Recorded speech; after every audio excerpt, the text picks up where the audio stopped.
Some instances we'll get phone calls. Maybe some of you as installers have, I think we were talking about that last night, where they put a hole cut out somewhere that it wasn't supposed to be. What do I do now?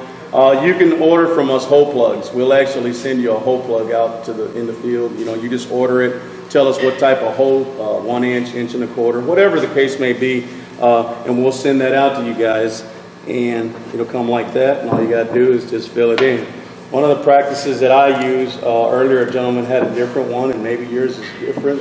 If it works and the end result is good, all right, but this is what I do. I'll get a tongue depressor, put it on the bottom, break it in half, put it up there, and that's just so when the piece sets, it's resting flat, and it's not going to drop on me. Because you could put some duct tape on there, but it could have the tendency to drop on you. Then you're going to have this, and it's going to be shallow on you.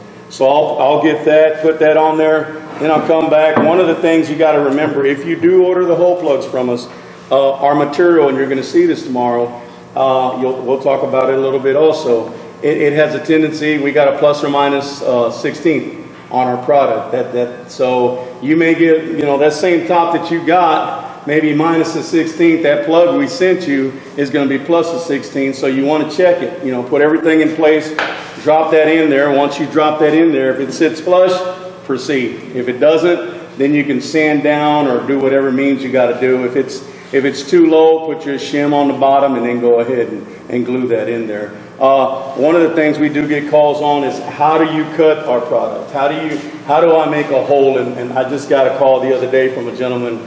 I need to put some 3/4 holes in your product. How do I do it? You can order a diamond hole saw. That's what we recommend. Anything under a 1/4 inch, you can use a carbide bit for a 3/16 hole.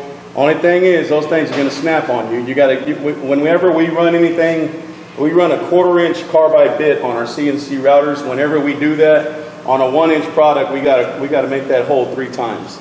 We'll go in 3/8, come up, then go back another 3/8, come up, and then we'll actually plunge all the way through. Just because those bits, and they still, even with that, they break on us. So, you can use carbide for 1/4 inch and under. Anything else, we recommend using a diamond hole saw. Tom here, he had some bits. These are diamond hole saws, and they have the pilot hole on them, but this has to be diamond also. If it's got a diamond tip on it for cutting, then you can use that also but if for some reason you go to Home Depot and you can't get one, I know that Bosch makes one with a pilot hole on there, but the thing is, it's not made for epoxy. So you sit there, you're going to ruin that bit, that drill bit. So what you can do is you can just make yourself up a jig.